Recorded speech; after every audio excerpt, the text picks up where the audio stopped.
Hello guys, कैसे हो? কেমন আছো সবাই? বাংলায় কথা বলি, হিন্দিতে কথা বলবো না। আমি এটা আমার প্রথম ভিডিও ইউটিউবে ছাড়া। আমার এর আগেও একটা চ্যালেঞ্জ ছিল, তো আমি অতটা কিছু করতাম না, করেছিলাম। তারপরে বড় হয়ে যে যা বন্ধু সে সব কাজে চলে গেছে। এখন নতুন একটা চ্যানেল খোলার খুব ইচ্ছা হচ্ছে। ঘরে বসে কী করবো, কাজকর্ম নেই, ছোট্ট একটা ব্যবসা করি।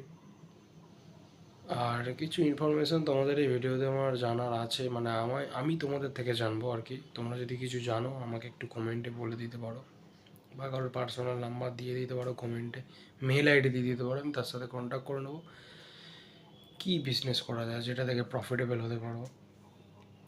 কী বিজনেস? এমন একটা বিজনেসের নাম বলো যেটা থেকে আমি মাস্টে গেলে প্রফিটেবল করতে পারবো। প্রথম অল্প পুঁজি ঢালতে হবে, একদম অল্প পুঁজি। তারপর আস্তে আস্তে করতে করতে একটু বেশি পুঁজি ঢালবো।